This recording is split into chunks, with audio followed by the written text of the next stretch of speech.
সেটাও ভুল হবে।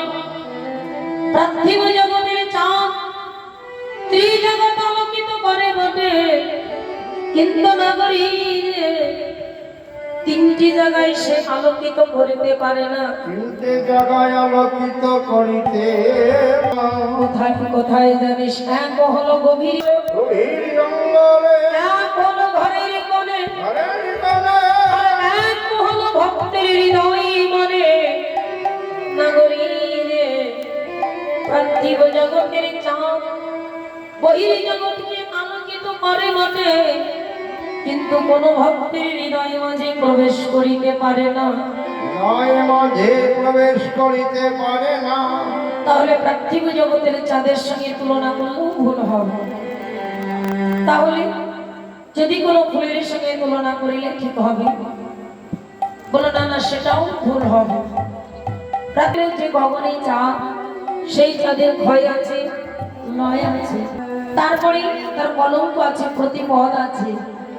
কিন্তু আমি যে গৌরসোনা দেখে এলাম, তার কোনো ভয় নাই, তার কোনো কলঙ্ক নাই।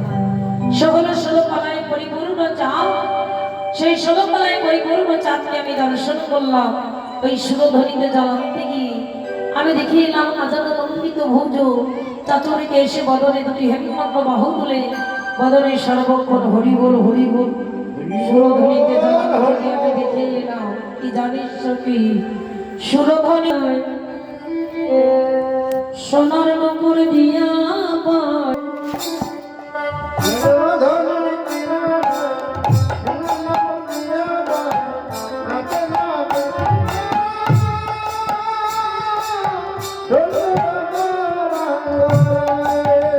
আমার সুরধ্বনি কিনারা সোনার নকুর দিয়া পায়, নাচে না গরি গান সুন্দর গৌরঙ্গরা।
অপরূপ সুন্দর মন্দিরের দিকে ভালো করে তাকিয়ে দাও, সুন্দর দেখতে।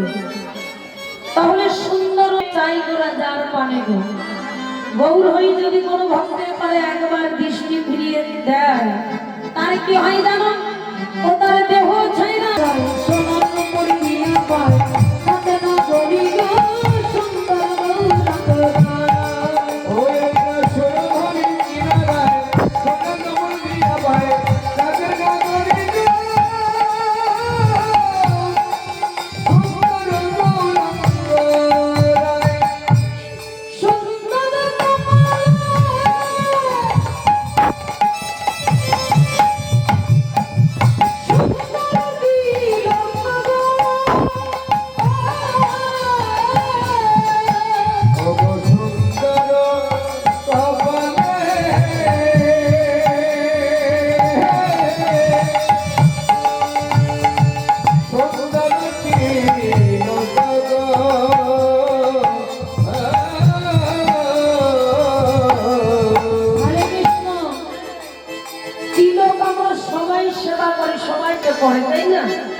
এই আসরে যত ভক্তরা এসেছে সবার কপালে তিলক দিয়েছে, তো সবার সঙ্গে আমার গৌর রূপের তুলনা হয় গো? আমরা সবাই তিলক সেবা করেছি, আমাদের দেখতে কেমন লাগে? আমার গৌর হরিকে দেখো, বলেন সুন্দর কপালে সুন্দর